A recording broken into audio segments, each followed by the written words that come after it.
Welcome to Financial Issues, where we join reality with truth, helping you make the most of your money by honoring God with your investments. Now listen in as we give you the practical tools and advice you need to become a biblically responsible investor. Good morning. Welcome to Financial Issues. Thanks for tuning in today. We are a ministry that helps to educate you about financial issues with a biblical worldview. We hope that you're a partner with us. If you're not, for just $132 a year, you can get access to our biblically responsible investment strategy. We call that defunding darkness, because we help you screen out companies from your portfolio that are using shareholder dollars, money that you invest, that God trusted you with, to fund nefarious agendas. We also encourage you to be a joyful and generous giver, and we call that funding the light. Well, today is Rapid Fire Friday, and our phone lines are open. So if you're listening to a live version of the show, you can be the first caller in our call queue on this Rapid Fire Friday. The phone number is 610-363-1110. On today's show, we're going to get to the latest economic information, keeping you in the know about the things that are happening.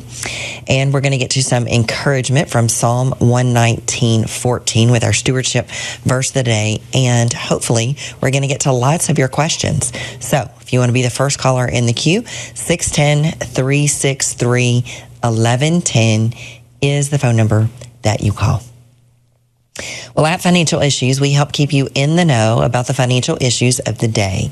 We help keep you abreast of what's happening in the economy and the markets, and help you understand how that impacts your own personal financial issues. So some of my major takeaways from this week that is ending on this March the 28th of 2025. So we found out this week that in 2024, U.S. corporate profits experienced a notable increase. The adjusted pre-tax profits rose by 7.9% for the year of 2024, making it the most substantial growth that we've seen for U.S. companies since 2012, of course, excluding the significant rebound that we observed following the 2021 pandemic, when the economy opened back up after being completely shut down suddenly. So finding this out helps to support the what we saw happening in the markets last year, where we saw a 23% increase in the S&P 500, because, as we say often on the show, it is earnings that drive stock prices long term. So there's a lot of short-term noise that drives the markets, but what really makes stock prices go up over time is when companies can consistently make more money than they did the year before. The biggest news this week is the auto tariffs. So watch Donald Trump on Wednesday as he announced a 25% tariff on all cars made outside the U.S. Here we go. I don't hear it. Is it playing? This is very modest. And what we're going to be doing is a 25% tariff on all cars that are not made in the United States. If they're made in the United States, there's absolutely no tariff. We started off with a 2.5% base, which is what we were at, and we go to 25%. And basically, as you know, and as you've been seeing, not reporting as accurately as it should be reported, because it's a massive story. Business is coming back to the United States so that they don't have to pay tariffs. And I think also because of November 5th, the election, they're very happy. So the tariffs are set to go into effect on April 2nd and will be added to the existing tariffs. Trump White House aide Will Scarf said that the new tariffs will bring in over $100 billion of new annual revenue. So this is a drop in the bucket towards resolving a $2 trillion budget deficit that we currently have, which includes paying interest on our $36 trillion debt. And now we're officially spending more on servicing that debt than on defending the country. We've been talking about surpassing that level for a while, and now we're officially there. But American auto companies and workers are very excited about these tariffs. The UAW is praising Trump's new auto tariffs, calling the move a victory for auto workers. UAW President Shawn Fain said, "We applaud the Trump administration for stepping up to end the free trade disaster that has devastated working class communities for decades." He said it's now on automakers from the big three to Volkswagen and beyond to bring back good union jobs to the U.S. So while the American auto industry likes this American first policy, other countries, not so much. European Commission President Ursula von der Leyen slammed the move, calling tariffs bad for business. She said that the EU will continue to seek negotiated solutions while safeguarding its economic interests. So, Europe first, right? But Trump is not caught off guard by their responses. In fact, he was prepared. He said he is threatening the EU and Canada with higher tariffs if they team up to do economic harm to the U.S. Trump posted on Truth Social on Thursday, if European Union workers with Canada in order do economic damage to the U.S., large-scale tariffs far larger than those currently planned will be placed on them in order to protect the best friend that each of these two countries has never had. The EU has said that it will wait until mid-April to respond to Trump's tariffs.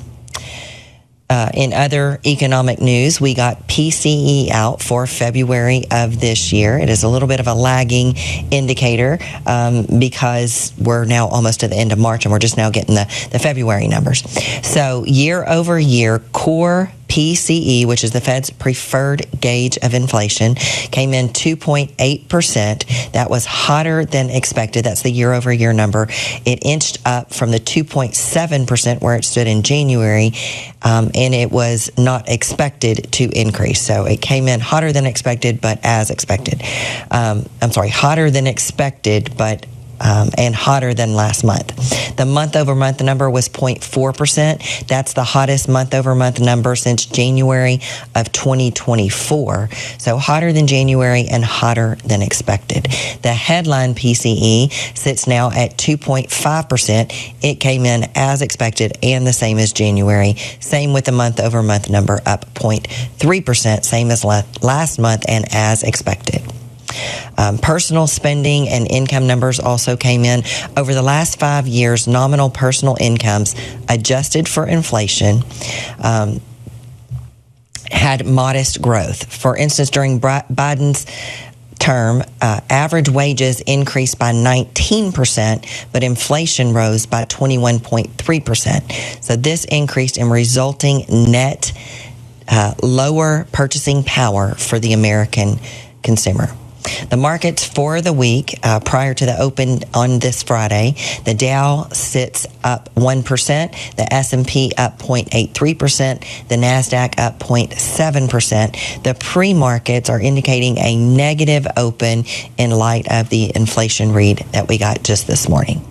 To get to the heart of our issues, $36 trillion in debt.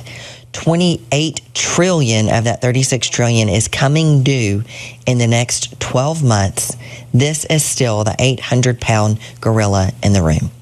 So Elon Musk says that DOGE is still hard at work to cut spending by 15% this year, from 7 trillion to 6 trillion, without impacting any social programs. He says that just cutting fraud, waste, and abuse will help to stop the steal that's been going on perpetrated on American taxpayers.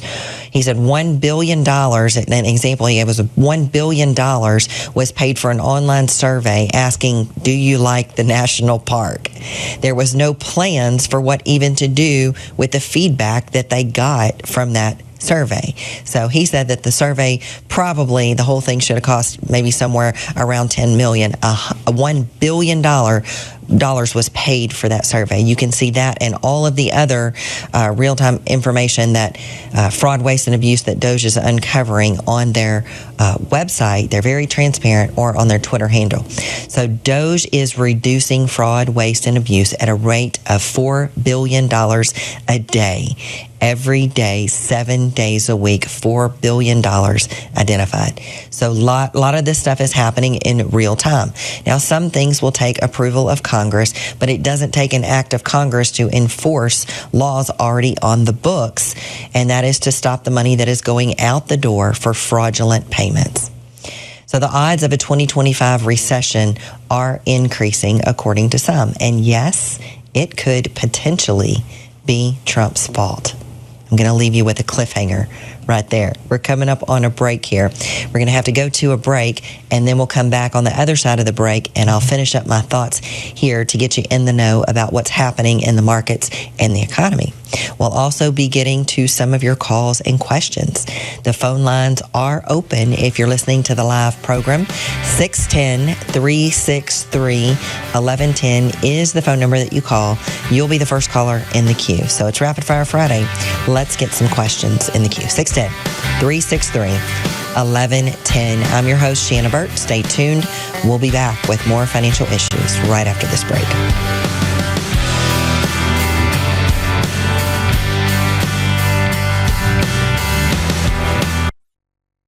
There are moments in life that define us. Choices determine the courses we take.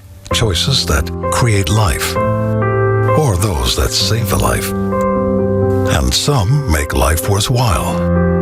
There are decisions to stay or to go, to remain the same or to grow. Sometimes we pray and make peace. Other times we take a stand for what we believe. In celebration, mourning, triumph, and defeat, we are invested in every decision we seek. Despite differences, we have one thing in common: the desire to do all for the glory of God. Keep your wallet aligned with your heart and your investments in harmony with your faith. Timothy Plan, biblically responsible mutual funds, ETFs, and retirement plans. Before investing, carefully consider a fund's investment objective, risks, charges, and expenses contained in the prospectus available at timothyplan.com. Read carefully before investing.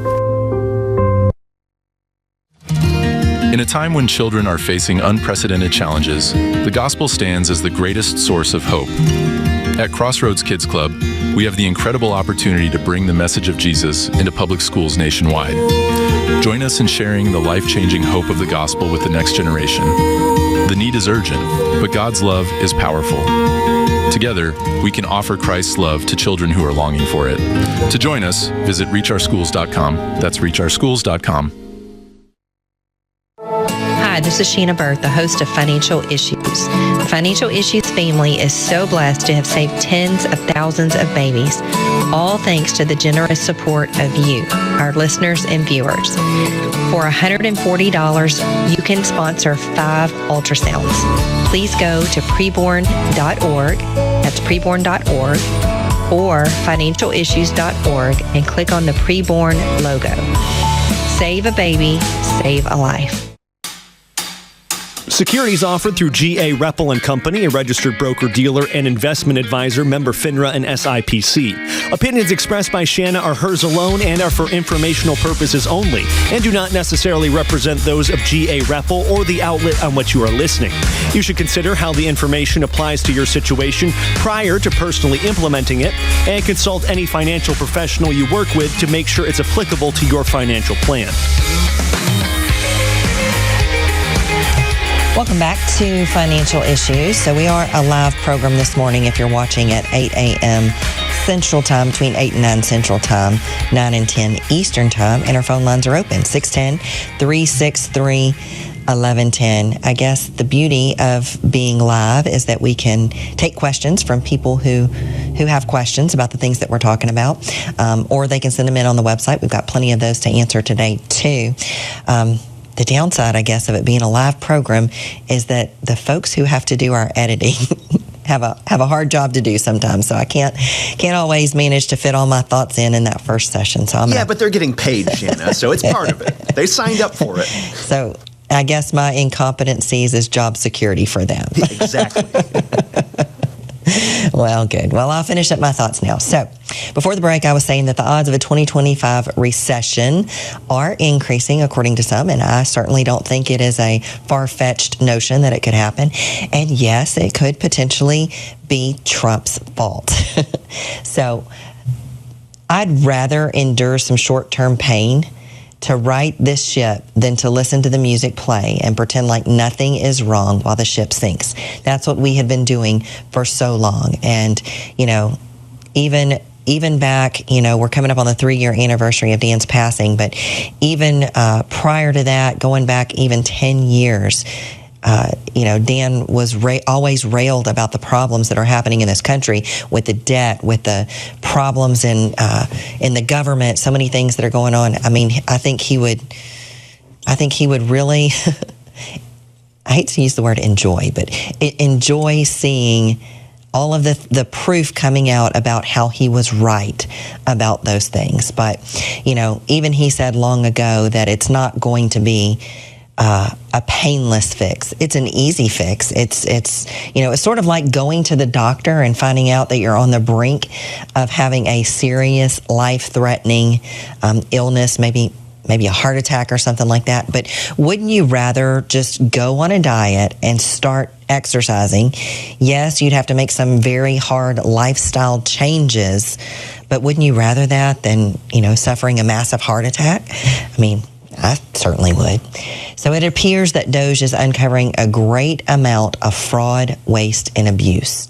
That is, a lot of it is being found in the NGO space. So the NGOs are non-government organizations, which is kind of ironic since they're being bankrolled by taxpayers, but they're not considered to be part of the government.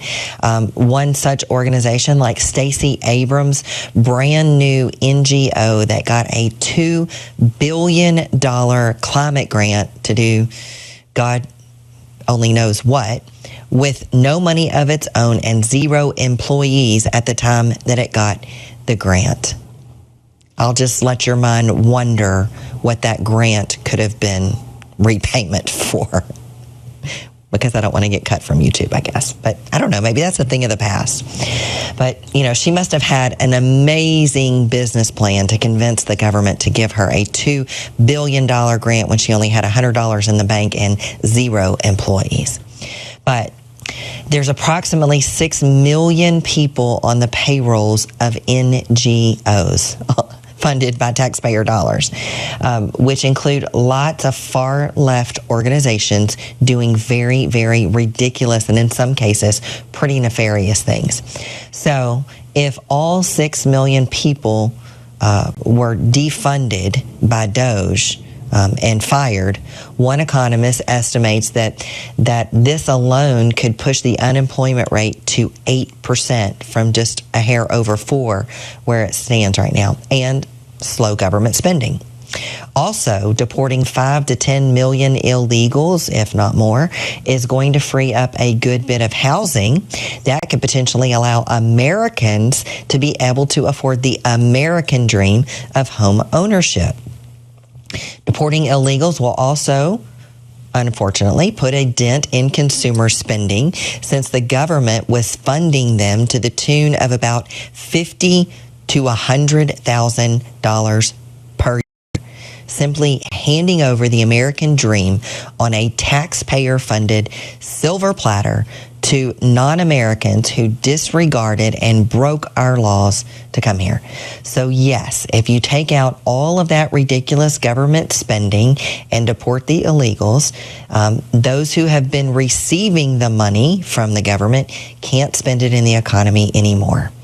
So that is the pain that Trump has been talking about and that I consider unfortunate but necessary pain to return to the America that some of us knew and loved. And so, yes, I guess you can say it would be Trump's fault if that recession happens, but I would consider it worth it. So what does this mean for those following the financial issues, strategy of portfolio management? Good question. So we encouraged our partners to go heavier in cash pre-election back in September, October. We issued a lot of sell alerts at that time to help them get to that place. We just released the new models on our new and improved website, which include a lot less cash. So if you've been perusing the website, you're going to notice that. When making changes to your portfolio that involve redeploying cash, we always suggest doing it over a 3 to 6 month period. Also, if you happen to just be discovering biblically responsible investing and you're now becoming a partner and maybe you're getting out of positions that are not biblically responsible, maybe you're retiring, maybe you're rolling over all of your money from an employer-sponsored plan and you're starting with a clean slate. We always, a foundational part of our strategy is to do this over, a 3 to 9 month time period. So if you're redeploying cash from sell alerts or just rebalancing, or you have that clean slate, take your time. Don't get in a hurry. Never get in a hurry. That's also one of the key pillars of our strategy. So we want you to understand what you're doing and be disciplined in your approach. So now is no different. Don't get in a hurry to deploy the cash. We have a very robust buy list right now. And, a lot of things that are, or some of the things that are on the buy list are at even better prices than we put them on the buy list. So if we do see a short, deep recession, the market will likely over-respond to the negative side and potentially create some even better buying opportunities for getting that cash deployed. So now is a great time to rebalance your portfolio. If you haven't done so in the last 3 months, it will likely involve taking some profits in efforts to get your asset allocation right, but we encourage you to do the hard work. So what's coming next week? Well, next week is jobs week. So we're going to take the pulse of the labor market, and that can potentially create some volatility in the markets as well. So we'll keep you up to date on that next week. Now that you're in the know about the recent and upcoming financial issues, we hope that you will learn more about how you can help integrate those issues into your stewardship. Find out more about how we can help you defund darkness with our biblically responsible investment strategy. You can find out all about it at financialissues.org. All right. I think we should probably shift gears to our stewardship verse of the day. As a reminder, we are going the full hour today live, so you still have time to get your calls and questions in. 610-363-1110 is the phone number. I encourage you to get in the call queue now.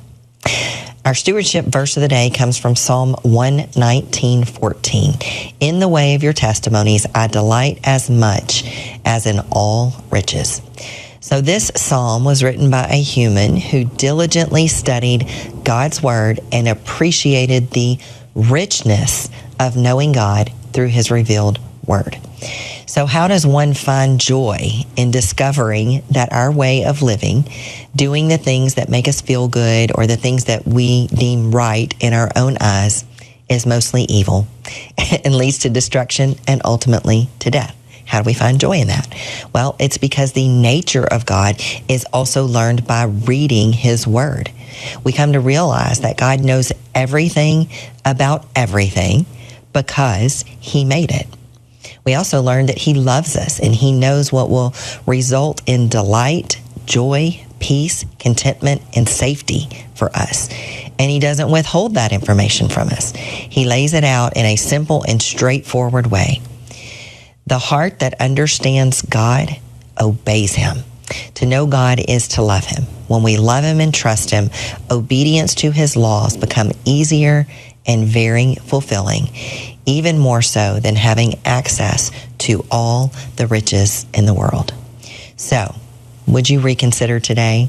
If you think that riches are the most important thing in the world, I would encourage you to reconsider the fact that a relationship with God is the richest thing that you could have in this world and the next. All right, I don't know. Do we have time to get to a short question before we go here? Yeah, I think we can ask this quick one. It comes from YouTube.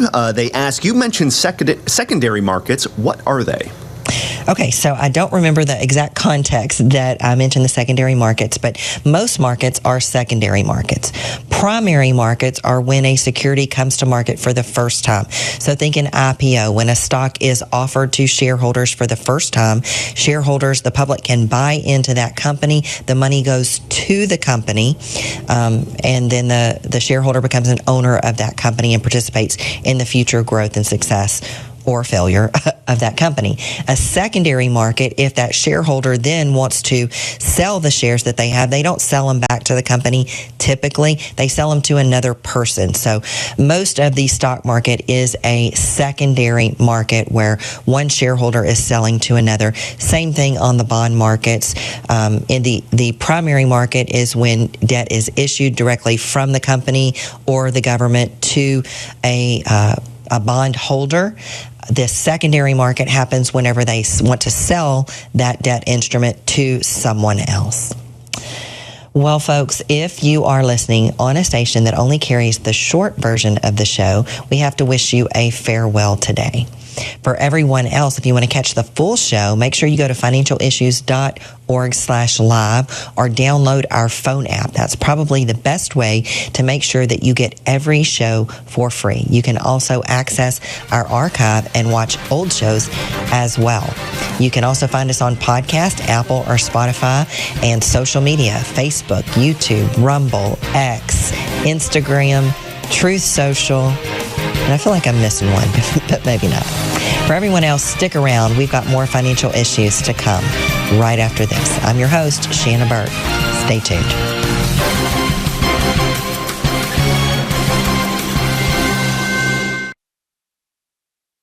Where's Mima? We found out Shepard's diagnosis when I was about 17 weeks pregnant. We learned that he was going to need a series of surgeries after he was born in order to give him what they considered a normal life. And we weren't sure how this worked. Yeah, very emotional, very, very broken. And as my wife just said, not sure how this worked. And called Samaritan, and they said, you just go have that baby. You leave the rest to us. And just to hear the confidence on the other end of the phone of this is not something that you need to be concerned about at all. You focus on the health of your family, the health of your baby, and we will walk with you every step of the way. I just love the first book of Exodus. The king says, the Jews are too many. Get rid of them. I command you to kill the firstborn. But the midwives to the Hebrews heard the order, and what did they do? They defied it. And God dealt favorably with the midwives and gave them families. He blessed them for loving life. He blessed them for saving babies. We have re-entered the death cult in this country. You think about how much we elevate death, whether it be the chopping off of parts and we call it transgender care, whether it be shouting our abortion, and you see it so beautifully in John 10:10. It is the divide of the entire scriptures. Now, most people would say John 3:16, but think about it. The enemy has come to lie, steal, cheat, and destroy. I have come to give life and life more abundantly. That's the whole ball game, everybody. It is everything. And we have to have the joy of Jesus Christ to enjoy life and to protect it. It's a gift from above. And Preborn is leading the charge. Every day, kids all across America are coming to school with some kind of hidden pain. I've seen kids come in who are just so confused about what's right and what's wrong, just having no idea that God loves them. This just breaks my heart. Crossroads has the opportunity to bring the Word of God right into the public school, to reach children right where they are. And when we see that happen, we see God changing lives. We want to see kids not only come to Christ, but pursue a lifelong relationship with Him. And so local churches are uniquely positioned to disciple those children as they become young adults and through their lifespan. Crossroads comes alongside a church and provides that church with a club structure, curriculum, training, and ongoing coaching for them to run these outreaches in public schools. If you are burdened for the children of America, consider making a donation to Crossroads Kids Club. For more information, visit reachOurschools.com. That's reachOurschools.com.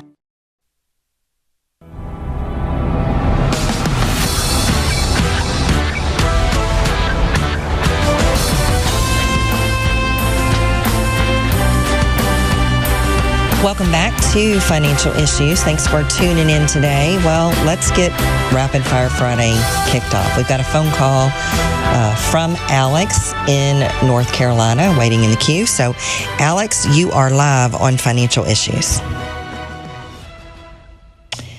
Hey, Alex, you got me? Yes. All right. Can you hear me? Go ahead with your question. Okay, Shanna. I recently talked to a friend of mine who used to teach in a Christian school, but she kind of stay home teaching her children. And she didn't know that she could open a Roth IRA as a spouse of a worker because she cannot, since she doesn't have income. But I was trying to explain it to her, the benefits of it and how to manage it through the ministry. I introduced her to I sent her the app, the app for FISM, and but I don't think I was so articulated on explaining it to her. So I just wondered if you can explain it in a way that I can send this link to her so she can actually listen, how she can do it, how she can manage it, where to open the Roth IRA, and basically that's it. So I make sure that she gets this podcast and listen to it so she can actually take advantage of the ministry and the Roth IRA. Great. Thanks for that, Alex. Thanks for the trust that you have in the ministry, and thanks for sharing us with your friends. And so you're right. If a person in order to open a Roth, you have to have earned income. But if your spouse has earned income, that can count as well. So you can open a spousal Roth. So basically, all the requirement. Could y'all take the phone out of my ear? There's some background noise going on there. Thanks. So you can open a Roth account as long as there's enough household income, so you can contribute up to 100% of your earned income, and that's found on the tax return. So if the husband has income, that'll show up there. And basically, you can just open a Roth account on any discount brokerage platform. I don't have a recommendation for which one, but you could check out the big ones. There's Schwab, there's Vanguard, there's Fidelity, there's Interactive Brokers.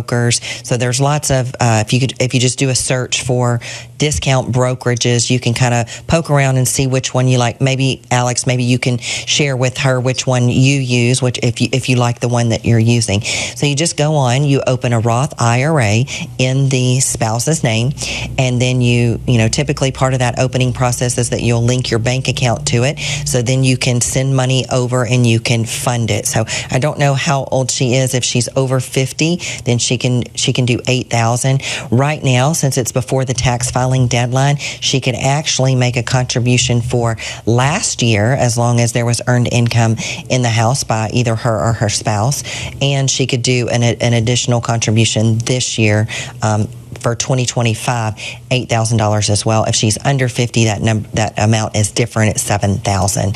So just make sure, if you happen to be listening to this clip at a different time, just make sure that you go on, because the limits do change every year. The other thing that you want to watch is that the earned income is not too much. So there is an upper limit for income.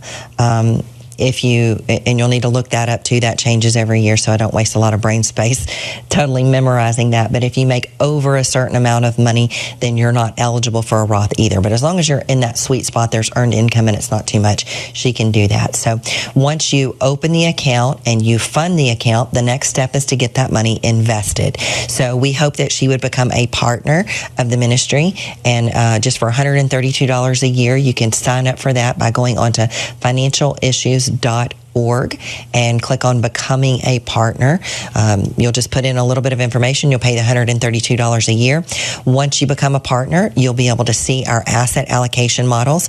So we're working on, if the descriptions haven't already gotten there, we worked on some robust descriptions for the different, because we recently did simplify it. We changed the different strategies from 5 asset allocation models down to 3. And where, if they're not up yet, they will be soon, some robust definitions for what the different models are. We have a fund model that's more of a hands-off approach. So if you only want to take the time to build the portfolio and maybe review and rebalance it once or twice a year, but still have it being biblically responsible, meaning that you're screening out the companies in corporate America that are funding a dark agenda, and you want that professional management, you can use our fund ETF models to do that. If you are more involved, if you want to be hands-on with choosing the companies from our buy list, we give you asset allocation models, and then we give you a buy list of companies that you can use to fill out that asset allocation model. As a partner, you also have access to the portfolio tracker. We're also working on some more videos to come up with sort of a step-by-step instructional video on how to start from scratch to build a portfolio, then go on to the management and the rebalancing of that portfolio. But you basically use those asset allocation models. You use the buy list to fill out those asset allocation models. You use the tracker to make sure that you're on track. It shows you in a very quick glance what you may have too much of or what you don't have enough of. Then you can go to our buy list, which is now sortable, so you can sort it to show you just the buy recommendations for certain sectors. It'll give you information about whether the company is a small, mid, or large cap, the size of the company. It'll also give you information about which subsector or which industry that it falls into in the sector, so that you can diversify your sectors. And once you get the portfolio built, then you do that over a 3 to 9 month period. Take the amount of money that you have to invest, and you deploy that once a month in a very disciplined way over the next 3, 6, or 9 months. At this point in time, March of 2025, I would suggest averaging in over a 6 to 9 month time period. So I think that we're in a time that there's going to be enhanced uncertainty in the markets, and so that creates volatility in the markets, and that can create better prices. So it helps you, though, establish a very disciplined approach to doing that. So thanks, Alex. I hope that your friend will be encouraged and edified and educated to adopt a biblically responsible strategy for herself. All right. Don't have Alex in my ear, so I hope that answered his questions. Do we have time to get to another one before we go to the ag? Yeah, I'll sneak in this one real quick. This just came in from the website Dave and Darlene. They say they were in the 65 retirement model, but now they're switching to the income model. They say, we know we're not supposed to rush about this, but it's overwhelming to begin making all these changes. How much time should we take in making them? Yeah, great question. So, the first step that you're going to do is go in, use your tracker, make sure that you've got the right, and if the descriptions aren't up yet, I would maybe wait and make sure that you actually want to go to the next model. And then once you do, the first step is you're going to look at your tracker. You're going to see all of the places that you're overweighted in, and then you can make decisions to get out of those positions, bring those back down into target. What that's going to do is that's going to create an abundance of cash. So once you complete that first step, then you're going to see how much extra cash you have. If it's just a little bit, more than what you should have, maybe redeploy it over the next 3 months. If it's a lot of cash, if it creates a lot of excess cash in your portfolio, you may want to take 6 to 9 months to deploy that. So great question. Thanks for asking. Well, folks, we're coming up on the Ag Report. We're going to get to Craig Halgert, take a short break, and then we'll be back with more financial issues. This is Craig Halgard with your Financial Issues Ag Update for March 28th. Well, the corn market seems to be just marking time ahead of Monday's planting intentions report. The weekly corn export sales were good, as the U.S. has the most competitive corn bid in the world. And in South American news, the corn crop in Argentina is now 20% harvested, with yields that are running about as expected. Yesterday's close found May corn a penny and a quarter lower at $4.50 50 cents per bushel. The soybean market was stronger on the heels of a Reuters article that highlighted the Trump administration's directive for U.S. oil producers and biofuel producers to try and work out some deal for the next phase of the Renewable Fuels Standards biofuel policy. Now, the second bullish driver of the session yesterday was a comment by President Trump that he would consider reducing tariffs with China. The combination of those two tidbits of information drove May beans sharply higher, up 15 3/4 cents at 10.16 3/4. Wheat had a mixed day as the combination of possible new tariff announcements, the upcoming stocks and planning intentions report, and poor weekly export sales made it a pretty difficult environment and for the wheat market to stage a significant rally. Minneapolis May wheat was 3 1/4 cents higher at 5.88 Chicago rose by a penny and a quarter to close at 5.66 1/4, in which Chicago 3 1/4 cents lower at 5.32. Cotton futures had a very encouraging day, helped in part by a weaker dollar. May futures closed the day up 139 points at 67.07. Livestock futures were mixed. We had June live cattle $2.77 higher at $205.80 per hundredweight. May feeder cattle rose by $1.35, closing at $286.52 per hundred. And our June lean hog futures were 37.5 cents lower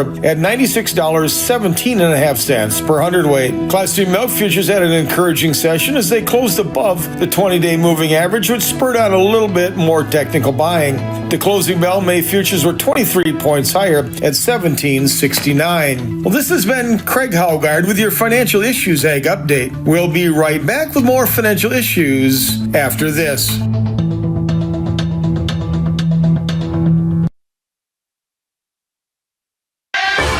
It's up to us to stand up and say, enough is enough. All of this unbiblical stuff that's going on, whether it's abortion or transsexual or LGBTQ, widespread pornography, human trafficking. Bottom line, it's still up to us. If we stop investing in these corporations that are trying to destroy us, sooner or later they're going to wake up. To learn more about biblically responsible mutual funds and ETFs, go to timothyplan.com. Through the ministry of Preborn, the Financial Issues family has saved tens of thousands of lives of babies. What an amazing job that God has done through you, the Financial Issues family. Would you join us in saving the lives of babies? What an amazing reunion we will have in glory, meeting all the people that we have saved. Please go to preborn.org, that is preborn.org, or financialissues.org, and click on the Preborn banner. What separates Crossroads Kids Club from other ministries to reach school-age children? What sets you guys apart? First of all is our connection with local churches. We mobilize, equip, train, support local church partners. We're right inside the schools. There's a number of ministries that try to serve public school children outside of the school, but we're able to be right there on the campus. Another key thing is just our values. Our highest value is actually relationships. And so we're not a ministry that's driven by a lot of fancy technology or flashy stuff, but rather getting adults who love Jesus and who love kids to sit on the floor with a group of kids, to listen to them, to love them. So I would say the relational emphasis and the simplicity of the model is actually something that makes Crossroads special as well. Help reach kids with the hope of the gospel. Visit reachOurschools.com.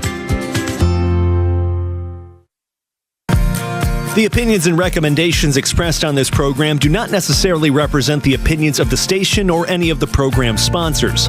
Additionally, all products or services offered by the program sponsors may not be known by the program.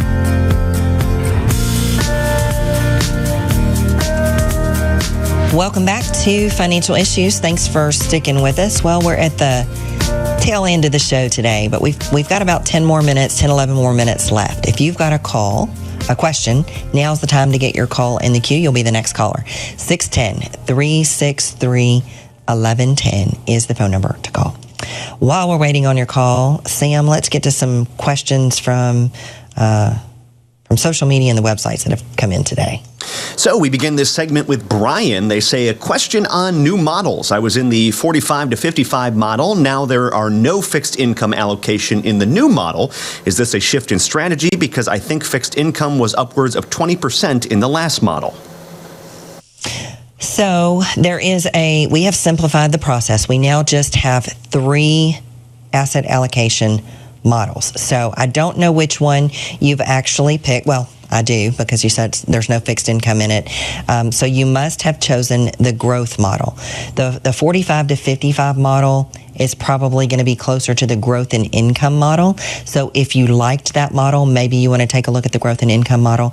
If you read the descriptions once we get them posted and out there, if you think that you fall more into that growth category, then yes, you're going to shift out of some of those fixed income positions into the growth model. So the growth model right now is going to be 100% equity. So make sure that you read the description that's coming if it's not already out there. I guess I need to go look and see if it is. But and make sure that that's the model that you want to follow. If not, the growth and income model is probably going to be closer to the model that you were following.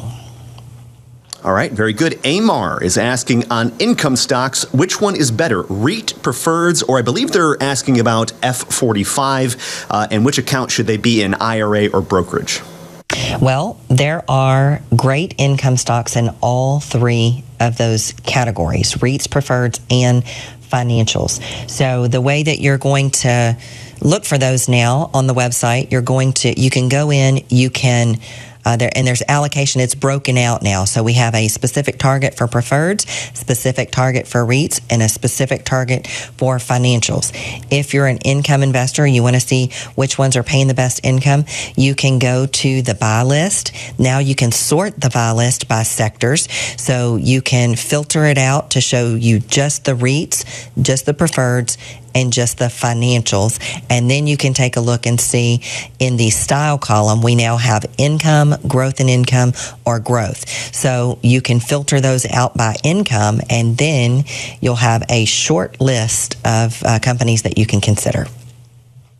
All right, very good. Speaking of the website, Shanna, Marilyn said, thank you for all the hard work making the tracker so much better. I know I'm just beginning to understand how much better, but it has already solved several problems that have stumped me. God bless you all. Great. That is great to hear, Marilyn. And Marilyn's 79. So, that's encouragement for, people of all ages to check out our strategy. I was a partner of the ministry for a long time prior to sitting behind the microphone and behind the camera. I've been following the ministry for, almost 12 years now. So I started, when Dan Celia was at the helm, and I'm also a financial advisor in private practice. So I was using the financial issue strategy because it was better than any strategy out there that I knew of once I learned about biblically responsible investing. So I incorporated that strategy into my practice. I've built hundreds of portfolios using the strategy. I built my own portfolio tracker before there was one on the website. So I know exactly where partners are. I know what's important to them. I know, since I am leading the strategy now, we've tweaked and redeveloped the tools to help partners implement the strategy in a more efficient way. So we've gotten a lot of questions. Change is challenging all the time, and we're happy to walk through that with our partners, but we've also gotten a lot of great feedback too. So I think that you're going to find that the new changes are going to make things much simpler. They're much more user-friendly, and I'm really excited. And you're right, Marilyn, it was a lot of hard work, and we've got a great team here at Financial Issues that has made all this possible. Yes, it took a lot longer than what we originally thought, but we're very happy with the output. Yeah, that's great, Marilyn. Thanks for sharing that. Meanwhile, moving on to Rob. He says, my employer has a cash balance retirement plan, contributes 4% of salary, interest-bearing account, and can be distributed as a lump sum or an annuity upon separation or retirement. He says he'll take the lump sum at retirement in about 17 years, or if he separates, if earlier. His question is, should he move it either into a 401k, a Roth, or a brokerage account to minimize the tax exposure? And he wants to know your thoughts. Yeah. So what he's talking about here is an employer-sponsored plan that he has that his employer contributes to. And so when he retires or separates from service, he's going to be offered to take that money either as a lump sum or as a monthly payout, what he calls an annuity. It sounds like in this case, he's already decided that the lump sum is the better option. So most of the time, in my experience, those types of plans are pre-tax money. So they need to be rolled into a traditional IRA to avoid immediate tax consequences.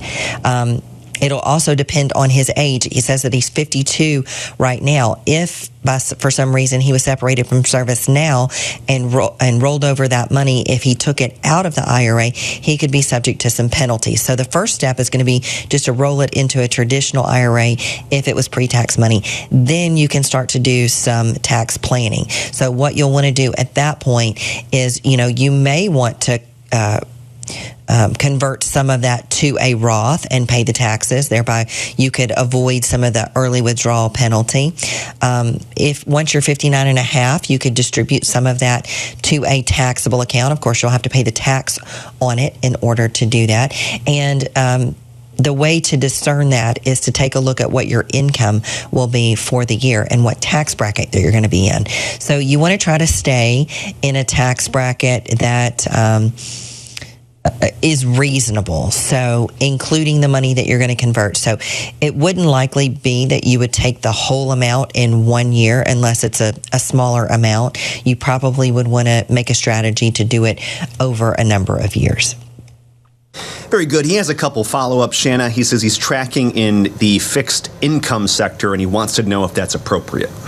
So I think what he's saying is that he's using the money that he would get as a distribution of that plan as fixed income right now. So he's taken, let's just say the lump sum would be $100,000. So he's added that into his tracker as $100,000 of his portfolio that's not actually investable right now, but he's got it coded to fixed income. And yes, that is the appropriate place to do it.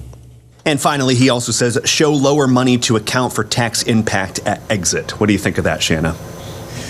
So what he's saying is that, let's say he's got $100,000 and he plans on converting some of that to a Roth or moving some of that to a taxable account. So what he's asking is, if it's $100,000, should he maybe show it on his tracker as $75,000 because he wouldn't really have the use of all of that because maybe he would have to pay some money in taxes. So yes, I think that's appropriate as well. All right, very good. I'm going to jump down a little bit to Nick, who said, I recently talked to some people about FISM and how they can manage their own portfolio. Can you recommend to them the platform you use for your investments? I have mine with Vanguard, but I'm going to change to the one you use. I just want them to hear it from you, Shanna. Thanks, and God bless you all. Well, thank you, Nick, and God bless you for sharing financial issues with your friends and family. We appreciate that. That's a great way for the ministry to organically grow. So, I remember when I first heard of biblically responsible investing and I really got it. And I didn't want to be involved in funding all of those dark things. And I thought, there must be other Christians that if they knew what I knew, they would want to do something. Their hearts would be convicted and they would want to do something different too. So thanks for sharing it. So I'm in private practice and the platform that I use is the Fidelity platform, but that's not available on a discount brokerage platform. Now, Fidelity does have a discount platform available, but what I would suggest is if you like your platform, keep it. It doesn't really matter much about the platform as long as it's easy for you to use. It offers you cheap or free trades. It allows you to buy the things that are in your model. So it allows you to buy stocks or ETF or mutual funds if that's what you're doing. So if it's an easy to use platform for you and you like it, I would suggest keeping it. I don't have a recommendation, but one platforms that they could look at would be the Vanguard brokerage platform, the Fidelity brokerage platform, Interactive Brokers, Schwab has a discount brokerage platform, and there's probably others out there that you could consider. I don't have a specific recommendation, but just one that's easy to use, cheap or free, are good options to consider. Well, folks, we are at the end of Rapid Fire Friday. We hope that you learned something. We hope that you were encouraged, and we hope that you will share financial issues with your friends and family. So we hope that you enjoy a wonderful day of worship on Sunday and that you come back next week for more financial issues because, Lord willing, we will be here to remind you that God owns it all. We are stewards and managers. We will give an account one day to the Master for how we handled the time, talent, and treasure that we have been trusted to manage. And we want to be here to help you be found a good and faithful steward with all that you do. I'm your host, Shanna Burt. Check out financialissues.org and come back next week for more financial issues. If we ever forget that we're one nation under God, then we will be a nation gone under. Thank you for joining us. This has been an FISM production.